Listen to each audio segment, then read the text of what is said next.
তিন বাংলাদেশিকে নিয়ে কেমন হলো পিএসএল এর দলগুলো। পাকিস্তান সুপার লিগ পিএসএল 10ম আসর শুরু হবে আগামী 10ই এপ্রিল। এর মধ্যে শেষ হয়েছে ক্রিকেটার কেনা। গতকাল সোমবার অনুষ্ঠিত হয়েছে প্লেয়ার ড্রাফট। সেখান থেকে 6টি ফ্র্যাঞ্চাইজি পছন্দের ক্রিকেটারদের নিজ নিজ দলে ভিড়িয়েছেন দলগুলো।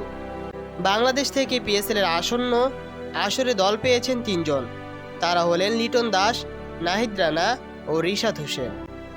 3 জনেই প্রথমবারের মতো পিএসএল খেলতে যাবেন। অবাক করেছে ড্রাফটে নাম দিয়েও মুস্তাফিজুর রহমান ও সাকিব আল হাসানের দল না পাওয়া। বাংলাদেশ ক্রিকেটের অন্যতম বড় দুই তারকাদের দলে নিতে আগ্রহ দেখায়নি কোনো দল। বর্তমান সময়ে বাংলাদেশের সবচেয়ে আলোচিত পেসার নাহিদ রানাকে দলে ভিড়িয়েছেন পেশওয়ার জালমি। পিএসএল এ রানার অধিনায়ক থাকবেন পাকিস্তানের তারকা cricketer Babar Azam.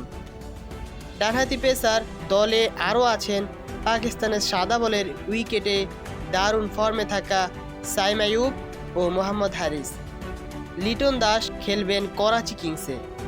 David Warner ও অ্যাডম মিলনের সঙ্গে গড়বেন ডানহাতি টাইগার ব্যাটার। লিটনের অধিনায়ক থাকবেন শান মাসুদ। শাহিন শাহ আফ্রিদির দল লাহোর কালান্দাজে খেলবেন রিশাদ হোসেন। এই দলে আরও আছেন ফখর জামান, আবদুল্লাহ শফিক, ড্যারিল মিচেল ও কুশাল পেরেরার মতো তারকারা। যারা এখনও চ্যানেলটি সাবস্ক্রাইব করেননি তারা চ্যানেলটি এখনই সাবস্ক্রাইব করুন এবং পাশে থাকা বেল আইকনটি বাজিয়ে দিন।